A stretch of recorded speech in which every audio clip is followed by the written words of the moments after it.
الحمد لله الحمد لله وسلام على عباده الذين اصطفى ربي أعوذ بك من حمزات الشياطين وأعوذ بك ربي أن يحضرون পরম করুণাময় অসীম দয়ালু আল্লাহর নামে তিনি আল্লাহ তাআলা যিনি তোমাদের শোনার জন্য কান, দেখার জন্য চোখ, চিন্তা গবেষণার জন্য মন দিয়েছেন, কিন্তু তোমাদের খুব অল্প এসব দানের শুকরিয়া আদায় করে তিনি তোমাদের বংশ বিস্তার করে জমিনে ছড়িয়ে রেখেছেন।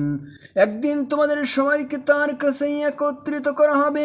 তিনি আল্লাহ তাআলা যিনি তোমাদের জীবন দান করেন, তিনি তোমাদের মৃত্যু ঘটান, রাত দিনের আবর্তনে ও তার ইচ্ছায় সংগঠিত হয়। এসব দেখো, তোমরা কি সত্য অনুধাবন করবে না? নবীদের সামনে এরাও কিন্তু সেই ধরনের অর্থহীন কথাই বলেন, যেমনি করে তাদের আগের লোকেরা বলেছেন। তারা বলেছে, আমরা যখন মরে যাব, আমরা যখন মাটি ও হাড্ডিতে পরিণত হয়ে যাব, তখন কি আমরা পুনরুত্থিত হব?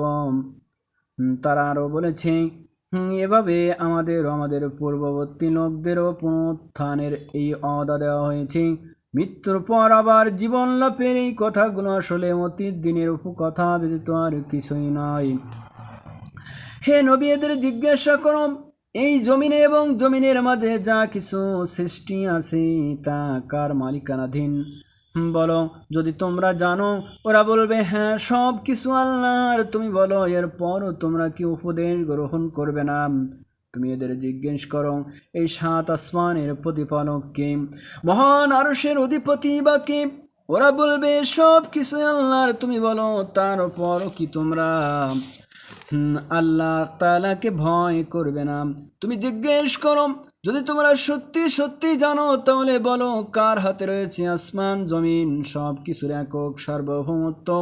হ্যাঁ, তিনি সবাইকে আশ্রয় দেন, তিনি তার উপর কারোর আশ্রয় চলে না। তিনি সবাইকে আশ্রয় দেন, কিন্তু তার উপর কারোর আশ্রয় চলে না। ওরা বলবে, হ্যাঁ, মহান আল্লাহ তাআলা। তুমি বলো, তাহলে কোন দিক থেকে তোমাদের উপর জাদু করা হচ্ছে? আমি তো বরং এটা সত্য কথাটি এদের কাছে নিয়ে এসেছিলাম। এরা অবশ্যই মিথ্যাবাদী। আল্লাহ তাআলা কাউকে সন্তান হিসেবে গ্রহণ করেননি, না তার সাথে অন্য কোনো আইন ও বিধানদাতা রয়েছে, মাবুদ রয়েছে। যদি তার সাথে অন্য কোনো আইন ও বিধানদাতা, অন্য কোনো মাবুদ থাকতো, তাহলে প্রত্যেক আইন ও বিধানদাতা, প্রত্যেক মাবুদ নিজ নিজ সৃষ্টি নিয়ে চলে যেত, এবং এই মাবুদরা একে অন্যের উপর প্রাধান্য বিস্তার করতে চাইত। এরা আল্লাহ তাআলা সম্পর্কে যা কিছু বলে, তিনি তা থেকে অনেক পবিত্র ও মহান। দৃশ্য অদৃশ্য, জানা অজানা সব কিছুর সম্মুখ অকেফাল তিনি। এরা আল্লাহ তাআলার সাথে অন্যদের যেভাবে অংশীদার করে, তিনি সে থেকে অনেক পবিত্র, অনেক মহান।